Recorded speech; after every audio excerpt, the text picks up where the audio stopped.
Hello friends, welcome to Edushare Center. Today we are going to learn about the various teaching learning methods for EVS. ये जो various teaching learning method है ये खाली only EVS के लिए भी नहीं है, जो आपका अदर सब्जेक्ट जो है उसमें भी इसका क्वेश्चन आ सकता है, क्योंकि ये टीचिंग लर्निंग मटेरियल्स के अंदर में भी आता है ये चीज़। तो इसमें हम देखेंगे observation method, discussion method, project method, visit, experiment, problem solving and activity based. तो before proceeding to the main points हम थोड़ा इसको ओवरव्यू देना चाहता हूँ जी। ऑब्जर्वेशन मेथड है, मतलब बच्चा ऑब्जर्व करके सीखेंगे। फिर ये जो डिस्कशन है ये ग्रुप डिस्कशन करके बच्चा सीखेंगे। और ये जो प्रोजेक्ट है बच्चा प्रोजेक्ट करके सीखेंगे, ग्रुप में प्रोजेक्ट करेंगे उसके साथ सीखेंगे। और ये जो विजिट है बच्चे को एक्सकर्शन में लेके जाएंगे और रियल लाइफ में चीज़ों को देखेंगे, वो दिखाएंगे, वहाँ से बच्चा सीखेंगे। और ये जो एक्सपेरिमेंट है ये बच्चा चीज़ों को खुद एक्सपेरिमेंट करके सीखेंगे और उसका सॉल्यूशन फाइंड आउट करेंगे। और ये जो प्रॉब्लम सॉल्विंग है ये बच्चे के सामने प्रॉब्लम दिया जाएंगे तो बच्चा इसमें डाइवर्जेंट थिंकिंग डेवलप होगा और बच्चा इसका सॉल्यूशन ढूंढेंगे। और ये जो एक्टिविटी मेथड है इसमें बच्चा एक्टिविटी करके सीखेंगे, ये लर्निंग बाय डूइंग के ऊपर बेस होगा। तो ये जो वीडियो है ये आपके लिए इम्पोर्टेंट होने वाला है, ये खाली EVS के लिए नहीं, जितना भी सब्जेक्ट है हर सब्जेक्ट में ये जो टीचिंग लर्निंग मेथड्स है ये इम्पोर्टेंट है, वहाँ पे भी क्वेश्चन आ सकता है। तो वीडियो को लास्ट तक देखिए। आज हम सारा चीज़ डिस्कस नहीं करेंगे, खाली इंपॉर्टेंट पॉइंट डिस्कस करेंगे और at the end of the video हम इसका रिलेटेड जितना भी क्वेश्चन है वो डिस्कशन करेंगे। मैं स्लाइड में बहुत सारा चीज़ें ऐड कर दिया हूँ, क्योंकि आप जब मैं ये स्लाइड आपको दूंगा PDF फॉर्म में तो आप अच्छे से पढ़ पाओ, यहाँ से कोई क्वेश्चन मिस ना हो जाए, इसलिए मैं ज़्यादा से ज़्यादा मटेरियल्स है वो ऐड किया हूँ।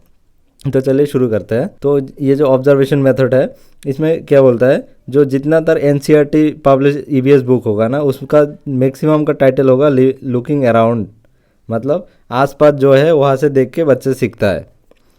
EVS observing, exploring and discovering the world, जो बच्चा है वो चीज़ों को ऑब्जर्व करता है, एक्सप्लोर करता है एंड डिस्कवर करके सीखता है। और फिर ये सेकेंड पॉइंट में देखिए, जो इन्फेंट बच्चा होता है ना वो चीज़ों को ऑब्जर्व करके सीखता है। जो बच्चा इन्फेंट होता है वो फैमिली मेम्बर को ऑब्जर्व करता है, इन्वायरमेंट को ऑब्जर्व करता है, फिर उसका जो नॉलेज है वो कंस्ट्रक्ट करता है, रिकॉन्स्ट्रक्ट करता है बेस्ड ऑन वन एक्सपीरियंस। वो उसका एक्सपीरियंस से वो सीखता है, इन्वायरमेंट को ऑब्जर्व करता है, उसको एक्सप्लोर करता है, वहाँ से सीखता है।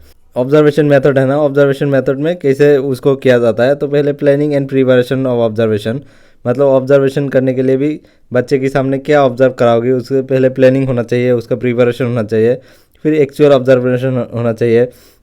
The method and technique should be use for the observation depending upon the purpose and availability of the resources and the environmental situation. जो रिसोर्सेज अवेबिलिटी है उसका इन्वायरमेंटल सिचुएशन के हिसाब से उसको दिखाना चाहिए। तो फिर एनालिसिस एंड इंटरप्रिटेशन, फिर वो चीज़ों को एनालिसिस करेंगे, फिर उसको इंटरप्रिटेशन करेंगे जो देखेंगे। उसके बाद जनरलाइजेशन ऑफ द रिजल्ट, फिर वो चीज़ों को इंटरप्रेट करके उसकी एक कंक्लूजन में आएंगे। तो इसमें जो ऑब्जर्वेशन मेथड है इसका ये इंपॉर्टेंट है। The tool use for observation are worksheet, schedule, checklist, rating scale and score card. ये आपका इंपॉर्टेंट रहेगा कौन सा टूल यूज़ करता है। तो ये जो टूल्स है, जो ऑब्जर्वेशन मेथड में क्या क्या टूल्स यूज़ करता है, ये आपका क्वेश्चन में आया था प्रीवियस ईयर क्वेश्चन में। तो नेक्स्ट इसका जो एडवांटेज क्या है, इसका जो डिसएडवांटेज क्या है, ये आप पढ़ लेना, मैं इसको नहीं बताऊंगा, आपको ये स्लाइड दे दूंगा, वहाँ से पढ़ लेना। फिर ये देखिए what key step would the teacher facilitate required to take if she has plan to use observation method with the children. जो हमने बोला था इसमें प्लानिंग एंड प्रिपरेशन होना चाहिए, फिर एक्चुअल ऑब्जर्वेशन होना चाहिए, फिर एनालिसिस एंड इंटरप्रिटेशन होना चाहिए, फिर जनरलाइजेशन ऑफ द रिजल्ट होना चाहिए। ये जो स्टेप है ना, ये स्टेप है आपका वो ऑब्जर्वेशन मेथड का। नेक्स्ट देखेंगे ग्रुप डिस्कशन। ग्रुप डिस्कशन क्या होता है? Group discussion is one of the technique that can be facilitate the cooperative learning among the children. ये ग्रुप डिस्कशन में बच्चे को अलग अलग ग्रुप में वो टॉपिक्स दिया जाता है और बच्चे उसको ग्रुप डिस्कस करके उसको टॉपिक्स का जो सॉल्यूशन होता है वो निकालता है। इसमें कोऑपरेटिव लर्निंग होता है, एक बच्चा दूसरे बच्चा के साथ डिस्कशन करता है। It provide learner opportunity to the student in developing analytical and communication skills. इसमें बच्चे का analytical and communication skill develop होता है। It encourage active participation of the learners, इसमें बच्चे का एक्टिव पार्टिसिपेशन होता है। फिर इसमें देखिए learners in a small group discuss among themselves several aspect of environmental issue और प्रॉब्लम। इसमें जो EVS का होता है ना, तो इसमें ज़्यादातर जो इन्वायरमेंटल इशू होता है ना उसी को टॉपिक्स में दिया जाता है और बच्चा उसके बारे में ग्रुप डिस्कशन करता है।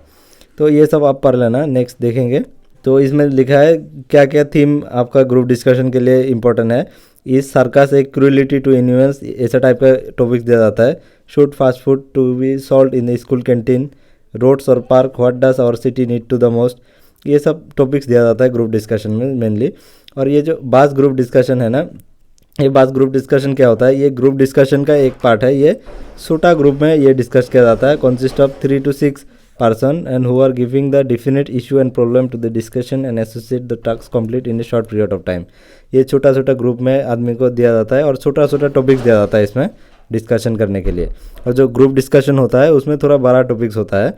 और इसमें जो बास डिस्कशन होने के बाद जो record their output and then report to the large group, इसमें जो रिपोर्ट आता है ना वो लार्ज ग्रुप में जाके उसको वो रिपोर्ट करता है कि वो जो छोटा ग्रुप में उसका क्या फाइंडिंग आया है, फिर वो लास्ट ग्रुप डिस्कशन में जाके उसमें रिपोर्ट करता है। और तो नेक्स्ट देखिए इसका, तो एक टीचर होने से आपका क्या इंपॉर्टेंट है ये ग्रुप डिस्कशन में, ये आप पढ़ लेना, ये सारा चीज़ मैं आपको दे दूँगा। फिर इसका एडवांटेज क्या है, लिमिटेशन क्या है, ये भी आप पढ़ लेना, मैं इसको नहीं बताऊँगा। तो ये जो ईवीएस सब्जेक्ट है या कोई भी पेडागोगी होगा ना, इसमें आप हमेशा आप टीचर का रोल प्ले करोगे। जैसे भी क्वेश्चन का थिंकिंग करोगे ना, आप एक टीचर के हिसाब से आप क्वेश्चन को थिंकिंग करिए, तभी आपको ये क्वेश्चन सॉल्व करने के लिए ईजी होगा। नेक्स्ट देखिए प्रोजेक्ट मेथड।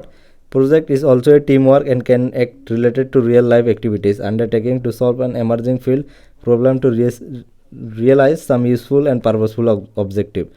ये जो प्रोजेक्ट मेथड होता है ना, इसमें टीम वर्क होता है। मतलब प्रोजेक्ट मेथड में एक टीम में ये प्रोजेक्ट दिया जाता है कि सपोज मान लो आपका क्लास में 3 और 4 बच्चा को एक प्रोजेक्ट दिया है, वो एक साथ काम करके वो प्रोजेक्ट को कंप्लीट करेंगे थ्रू आउट द ईयर, फिर उसको प्रेजेंटेशन करेंगे। It involve a series of variety of activities and executed in real life context, social environment and natural environment. ये भी आप याद रखना, जो रियल लाइफ कॉन्टेक्स्ट है इसमें सोशल और नेचुरल इन्वायरमेंट के बारे में वो दिया जाएगा उसको टॉपिक्स, और फिर वहाँ से प्रोजेक्ट करेंगे। ये अकॉर्डिंग टू किलपेट्रिक जो है, इसने क्या डिफिनेशन दिया था प्रोजेक्ट का, ये project is a whole hearted purposeful activity proceeding in a social environment. ये एक होल हार्टेड पर्पसफुल एक्टिविटी है सोशल इन्वायरमेंट में करने के लिए। फिर इसका एडवांटेज क्या है, इसका स्टेप क्या है, स्टेप देखेंगे हम थोड़ा। ये प्री एक्टिविटी स्टेज, ये जो प्रोजेक्ट मेथड होता है ना, इसमें प्री एक्टिविटी स्टेज होता है। तो इसमें क्या करता है, जो टीचर्स है वो बच्चे को टॉपिक्स देता है और जो बच्चा होगा किसका क्या रोल होगा, फिर ये प्री एक्टिविटी स्टेज है। और जो एक्टिविटी स्टेज होगा, एक्टिविटी स्टेज में क्या करेंगे, बच्चा जो प्रोजेक्ट करेंगे ना वो कैसे डाटा कलेक्शन करेंगे, कैसे उसको रिजल्ट को इंटरप्ट करेंगे, तो ये सारा एक्टिविटी स्टेज में आएंगे। फिर पोस्ट एक्टिविटी स्टेज में क्या करेंगे, वो फाइनली जो रिजल्ट को उसका हाथ में आएंगे, उसको रिजल्ट प्रोड्यूस करेंगे टीचर के सामने, टीचर उसका वाइवा लेंगे। ये पोस्ट एक्टिविटी स्टेज होगा। और इसमें टीचर का क्या रोल है ये आप देख लेना। नेक्स्ट ये मेरिट ऑफ प्रोजेक्ट मेथड, ये भी आप पढ़ लेना, मैं दे दूंगा इसको। लिमिटेशन ऑफ प्रोजेक्ट मेथड आप पढ़ लेना। फिर देखेंगे विजिट फॉर लर्निंग, ये विजिट फॉर लर्निंग ये भी एक टॉपिक्स है, सिर्फ विजिट लिखा है आपका वहाँ। ये जो फील्ड ट्रिप और एक्सकर्शन है, इसे journey by a group of people to place away from the normal environment, visit to zoo, garden, park, museum are a part of a school life. ये हर स्कूल का वो होता है, बच्चे को फील्ड ट्रिप में लेके जाओ, एक्सकर्शन में लेके जाओ, इसको विजिट बोलता है। जैसे एग्जांपल देना चाहता हूँ, अगर टीचर जो है वो एनिमल के बारे में पढ़ा रहा है टॉपिक्स, तो क्या करेंगे, टीचर उसको जू में लेके जाएंगे विजिट करने के लिए। जो बच्चा उसको रियल लाइफ में देखेंगे ना एनिमल्स को, फिर बच्चे को ज़्यादा समझ में आएंगे उसके बारे में। तो इसके लिए वो जो विजिट और एक्सकर्शन ये सब हर स्कूल में होता है। They can provide the space for the development of several skills including, इसमें ऑब्जर्वेशन स्किल डेवलप करता है, इन्वेस्टिगेशन स्किल करता है, मॉनिटरिंग करता है, mapping, collection of data, analysing it and critical thinking and problem solving, ये सारा चीज़ डेवलप करता है बच्चे में लर्निंग में। फिर इसका स्टेप क्या होता है, setting up goals for the visit. ये पहले वो सेटिंग अप गोल्स करेंगे, मतलब टीचर्स जैसे विजिट करने लेके जाएंगे तो पहले वो गोल सेट करेंगे कि क्या चीज़ दिखाने के लिए वो लेके जा रहा है, फिर कैसे लेके जाएंगे, ये सब गोल सेट करेंगे पहले। फिर उसमें प्लानिंग करेंगे, कहाँ पे लेके जाएंगे, कौन सा जू पे लाएंगे, स्कूल से कितना दूर है, ये सारा चीज़ वो बच्चा क्या क्या देखेंगे वहाँ पे जाके, ये सारा प्लानिंग करना चाहिए पहले।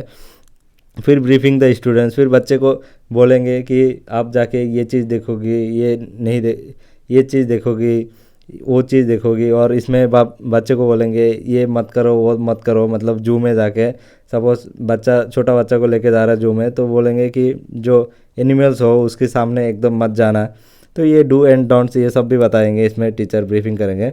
फिर आफ्टर विजिट जब आएंगे तो उसको टीचर पूछेंगे कि उसमें से क्या सीखा, क्या नहीं सीखा, तो क्या एक्सपीरियंस था आपका, ये सारा आफ्टर विजिटिंग आएंगे।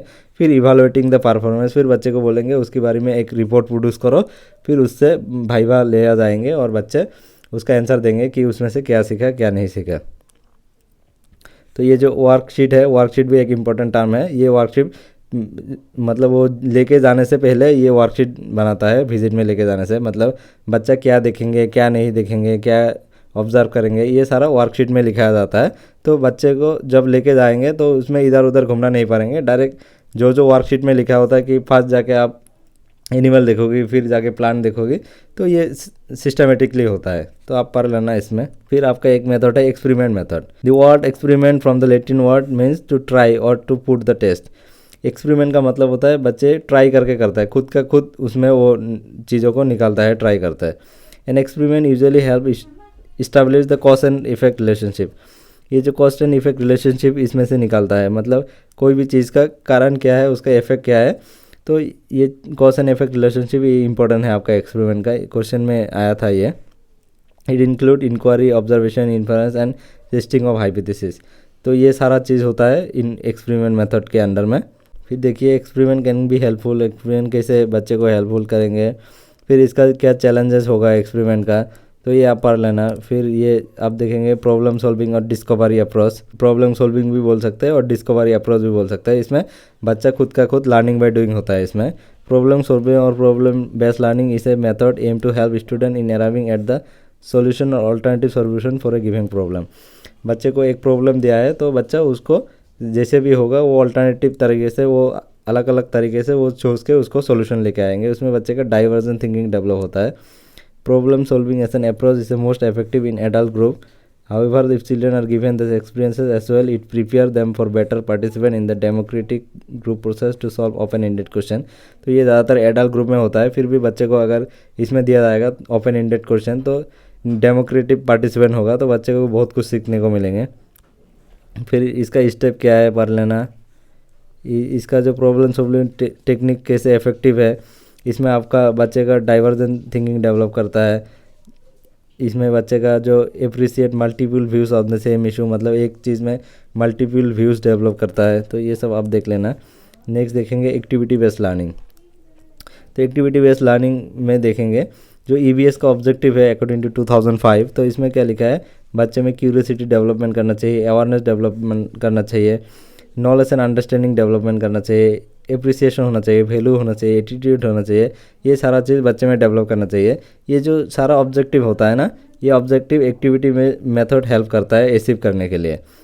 और एक्टिविटी मेथड का इसमें डिफिनेशन देखो। Activity based method learning as the name suggested that actively involve the learner in constructing and reconstruction of the knowledge based on his individual experiences. इसमें बच्चा खुद का खुद एक्टिविटी करके सीखेंगे, तो इसलिए इसको एक्टिविटी लर्निंग मेथड बोलता है। फिर what kind of activities, educational activities क्या क्या है इसमें आप पढ़ लेना। ये रियल लाइफ एंड इंजॉयबल होना चाहिए, सेफ होना चाहिए बच्चे के लिए, तो सारा चीज़ आप पढ़ लेना इसमें। तो इसमें देखिए following are the 4 stage organising activity. Activity का 4 स्टेज में होता है। इसमें पहले प्लानिंग होता है, फिर conducting the activity, evaluating the performance and reflecting the process. तो ये चीज़ याद रखना आप क्या क्या स्टेजेस होता है वो एक्टिविटी करने का। तो इसमें भी वही पहले एक्टिविटी करने से टीचर लोग प्लानिंग करेंगे कि बच्चे को कौन सा एक्टिविटी दिया जाएंगे, फिर उसमें एक्टिविटी कंडक्ट करेंगे, फिर बच्चे इवालुएट करेंगे उसका परफॉर्मेंस की कैसे एक्टिविटी करके सीखा है वो, फिर रिफ्लेक्टिंग ऑन द प्रोसेस, फिर बच्चे उसमें से रिफ्लेक्ट करेंगे कि बच्चा कितना सीखा है कितना नहीं सीखा है, फिर नेक्स्ट एक्टिविटी उसके हिसाब से डिज़ाइन करेंगे। ये कोऑपरेटिव लर्निंग आपका सिलेबस में नहीं है, फिर भी मैं यहाँ पर डाल दिया हूँ क्योंकि ये इंपॉर्टेंट है, कभी भी आ सकता है, कोई भी सब्जेक्ट में इसका क्वेश्चन आ सकता है। तो कोऑपरेटिव लर्निंग का डेफिनेशन देखिए। Cooperative learning by expert definition दिया था रीड बोथ, मतलब बच्चा एक दूसरे के साथ सीखेंगे। Discuss with your colleague at a school, वो बच्चा उसका कलीग के साथ डिस्कस करेंगे। And keep referring to the definition as you implemented cooperative learning in your class. इसमें बोला है आप कैसे उसको डिफाइन कर सकते हो। तो कोऑपरेटिव लर्निंग मेनली है एक बच्चा दूसरे के साथ सीखेंगे, तो इसको कोऑपरेटिव लर्निंग बोलेंगे। और ये जैकब ने क्या डेफिनेशन दिया था, concept and technique for enhancing the value of group activities. जो कोऑपरेटिव लर्निंग है ये ग्रुप एक्टिविटीज़ का वैल्यू इन्हेंस करता है। फिर इसमें देखिए मेन प्रिंसिपल्स क्या है कोऑपरेटिव लर्निंग का। इसमें पॉजिटिव इंटरडिपेंडेंस होता है और इंडिविजुअल अकाउंटेबिलिटी होता है and equal status of interaction. ये 3 प्रिंसिपल्स आप याद रखना। तो अभी क्वेश्चन देखेंगे previous year question. To provide opportunity to give people the excitement by finding things themselves is known as. बच्चे को अपॉर्चुनिटी देंगे वो चीज़ों को अपने आप में फाइंडिंग करने के लिए। कोई भी अगर उसके सामने प्रॉब्लम दिया है तो खुद का खुद कैसे सॉल्यूशन करेंगे, तो ये कौन सा मेथड में आएंगे? तो इंक्वायरी लर्निंग में नहीं आएंगे ये आपका डिस्कवरी अप्रोच में आएंगे। डिस्कवरी अप्रोच में बच्चे के सामने प्रॉब्लम दिया जाएगा, वो बच्चा खुद का खुद उसमें वो फाइंडिंग निकालेंगे। और जो डिस्कवरी मेथड है ना, इसको ह्यूरिस्टिक मेथड भी बोला जाता है, याद रखना। और जो ह्यूरिस्टिक मेथड, इसका जो टर्म है ये कहाँ से ड्राइव किया है ये आप गूगल में सर्च करना, आपको मिल जाएंगे। इन्फ्यूजन अप्रोच नहीं होगा, इंटीग्रेटेड अप्रोच नहीं होगा। नेक्स्ट देखिए question. The learner centred method of teaching EVS is. जो लर्नर सेंटर्ड मेथड है ईवीएस टीचिंग में, कौन सा वाला लर्नर सेंटर्ड मेथड आएंगे? तो ये जो प्रोजेक्ट मेथड है ये बच्चा खुद का खुद करेंगे, तो ये आपका लर्नर सेंटर्ड मेथड है। फिर ये देखिए लेक्चर मेथड। लेक्चर मेथड में क्या करेंगे, ये टीचर आके खाली बच्चे को लेक्चर दे के जाएंगे, ये वाला आपका लर्नर सेंटर्ड नहीं है। ये डेमोन्स्ट्रेशन मेथड जो है, ये टीचर आके कोई भी चीज़ बच्चे के सामने डेमोन्स्ट्रेट करके दिखाएंगे, तो इसको डेमोन्स्ट्रेशन मेथड बोलेंगे। ये हिस्टोरिकल मेथड भी नहीं होगा। तो जो लर्नर सेंटर्ड मेथड है ये आपका प्रोजेक्ट मेथड होगा। तो नेक्स्ट क्वेश्चन देखिए। The concept of seed germination can be taught based by. जो सीड जर्मिनेशन होता है वो बच्चे को कैसे सिखाना चाहिए? तो ये जब बच्चे को रियल लाइफ में दिखाएंगे ना सीड जर्मिनेशन, तो ये बच्चे को अच्छा समझ में आएंगे। और जो ईवीएस है वो ईवीएस हमेशा बोलता है बच्चे को रियल लाइफ के साथ कनेक्ट कीजिए। तो इसमें देखिए कहाँ पे बच्चे को रियल लाइफ में कनेक्ट कर रहा है। Asking the student to perform an activity to show the sheets observe different steps to draw them. ये बच्चे को बोल रहा है बच्चे आप खुद का खुद वो शीट जर्मिनेशन का एक्टिविटी करो, फिर वहाँ से आप जो डिफरेंट स्टेज में वो शीट ग्रोथ होता है उसको आप ऑब्जर्व करो। तो ये बिल्कुल सही होगा, बच्चे खुद का खुद एक्टिविटी करके सीखेंगे। नेक्स्ट ऑप्शन भी देखेंगे, showing the photograph of the sheet germination. Sheet germination photograph देखने से इतना इफेक्टिव नहीं होगा। Showing the germinated sheet to the student and explain the process of germination. ये तो टीचर सेंटर्ड हो गया, टीचर आके वो एक्सप्लेन कर रहा है। Presenting the germination stage by drawing on the board. ये जो ड्राइंग ऑन द बोर्ड होगा इसमें भी बच्चे का एक्टिविटी नहीं हो रहा है। तो जो ईवीएस है वो हमेशा बच्चे की एक्टिविटी होना चाहिए, वहाँ पे बच्चे खुद का खुद करके लर्न करेंगे। तो ये जो बच्चा एक्टिविटी करके सीखेंगे ये बेस्ट मेथड होगा सीट जर्मिनेशन सिखाने के लिए। नेक्स्ट देखिए, while forming a group for an group activity in EVS the teacher should. एक ग्रुप एक्टिविटी बनाने के लिए टीचर को क्या करना चाहिए? Form only 2 groups with many learners in each group. Only 2 group बनाना चाहिए, उसमें मेनली लर्नर होना चाहिए एक ग्रुप से। ये नहीं होगा आपका। Form group according to the learners marks के हिसाब से ग्रुप बनाना चाहिए, ये भी आपका नेगेटिव टर्म है। Ensuring separate group for the boys and girls का भी सेपरेट ग्रुप होना चाहिए, ये भी नेगेटिव टर्म है। Ensuring the cooperative and participate for all learners. ये जो ग्रुप एक्टिविटी वो करेंगे ना, कंडक्ट करेंगे टीचर्स, तो इसमें बच्चे का कोऑपरेशन लर्निंग होना चाहिए और इसमें ग्रुप पार्टिसिपेशन होना चाहिए ऑल लर्नर्स के लिए। तो ये आपका बिल्कुल राइट आंसर होगा। नेक्स्ट देखिए आप, which of the following statement is not true about the observation method for teaching and learning. इसमें से कौन सा ट्रू नहीं है ऑब्जर्वेशन मेथड का? Encourage student to see think and establish the connection. बच्चे इसमें ऑब्जर्व करके चीज़ों को देखेंगे, उसमें थिंक करेंगे और उसका रियल लाइफ के साथ कनेक्शन वो इस्टेब्लिश करेंगे। कोई भी चीज़ अगर मान लो एनिमल सब्जेक्ट पढ़ा रहा है, तो बुक में जो पढ़ा है वो चीज़ बच्चा अगर जू में जाके रियल लाइफ में देखेंगे तो उसमें अच्छा कनेक्शन होगा बच्चे का वो बुक और रियल लाइफ के साथ। नेक्स्ट देखिए, the student are not able to infer the similarities and difference. मतलब इसमें बच्चा सिमिलरिटीज और डिफरेंस नहीं कर पा रहा है बोल रहा है, तो बिल्कुल नहीं, बच्चा सिमिलरिटीज एंड डिफरेंस पता कर पाएंगे ऑब्जर्वेशन करके। The acquire knowledge is from real and concrete situation and object. ये बच्चा रियल लाइफ में देख के वो सीखेंगे, ये भी बिल्कुल ऑब्जर्वेशन मेथड का पार्ट है। Satisfied and develop curiosity to the student. अगर जो चीज़ बच्चा बुक में पढ़ा है उसको रियल लाइफ में दिखाएंगे तो बच्चे के अंदर में वो देखने का क्यूरियोसिटी डेवलप होगा, ये बिल्कुल होगा। तो इसमें नॉट बोला है, कौन सा वाला नॉट होगा? तो ये वाला आपका नॉट होगा ऑब्जर्वेशन मेथड का। नेक्स्ट क्वेश्चन देखिए, the various tools use for the observation techniques include. इसमें हम स्टार्टिंग में पढ़ा था क्या क्या टूल्स यूज़ किया जाता है ऑब्जर्वेशन मेथड में। ये ऑब्जर्वेशन शेड्यूल भी यूज़ किया जाता है, रेटिंग स्कूल भी यूज़ किया जाता है, स्कोर कार्ड भी यूज़ किया जाता है। तो इसका आंसर होगा आपका ऑल ऑफ द अबव। ये क्वेश्चन देखिए, problem solving techniques are effective in. ये जो प्रॉब्लम सॉल्विंग टेक्निक्स है ये कहाँ पे ज़्यादा इफेक्टिव होंगे? Developing N insight into environmental problem देंगे बच्चे के सामने प्रॉब्लम सॉल्व करने, ये होगा अच्छा होगा इसमें। Facilitate the divergent thinking among the children. जो बच्चा प्रॉब्लम सॉल्व करेंगे वो out of the box think करना पड़ेगा। कभी कभी कोई प्रॉब्लम ऐसा दिया जाएंगे उसका ऑल्टरनेटिव सॉल्यूशन करना पड़ेगा, तो बच्चे में डाइवर्जेंट थिंकिंग होगा, ये भी आपका होगा। Bring the real life issue in the classroom. जो रियल लाइफ इशू होगा वो इन्वायरमेंटल इशू के बारे में वो क्लासरूम में डिस्कस करने देंगे, तो ये भी आपका सही होगा। तो ये आपका ऑल ऑफ द अबव होगा। जो problem solving techniques are effective in, ये सारा चीज़ आपका होगा इसमें। नेक्स्ट क्वेश्चन देखिए, an experiment usually help to establish ये जो एक्सपेरिमेंट मेथड है ये क्या इस्टेब्लिश करता है बच्चे में? ये स्टूडेंट रिलेशनशिप ये नहीं है, ये स्टूडेंट टीचर रिलेशन इसमें भी नहीं है, टीचर रिलेशनशिप ये भी नहीं है। वो जो एक्सपेरिमेंट है ये हमेशा cause and effect relationship establish करता है, कोई भी चीज़ का कॉज एंड इफेक्ट पता करता है एक्सपेरिमेंट करके। तो ये क्वेश्चन बार बार आता है, आप याद रखना, एक्सपेरिमेंट मतलब cause and effect relationship. Next question देखिए, a field trip is usually arrange for. एक फील्ड ट्रिप क्यों अरेंज किया जाता है? Making and going for excursion. Excursion जाने के लिए इसको किया जाता है, बिल्कुल सही है field trip. To see the other people doing things, उधर जाके मतलब अदर पीपल क्या कर रहा है इसमें एक्सकर्शन में लेके जाके बच्चे को रियल लाइफ में दिखाया जाता है वो, ये भी सही है। To note the meaning of action, वो जो सारा चीज़ देख रहा है उसको नोट करना पड़ता है बच्चे को, ये भी बिल्कुल सही है। तो इसका आंसर आपका होगा ऑल ऑफ द अबव। तो आज का वीडियो बस इतना ही। Thank you for watching this video and मैं जितना जल्दी हो सके मैं ईवीएस का पेडागोजी ख़त्म करने का कोशिश करूँगा जल्दी। तो thank you for watching and see you in the next class.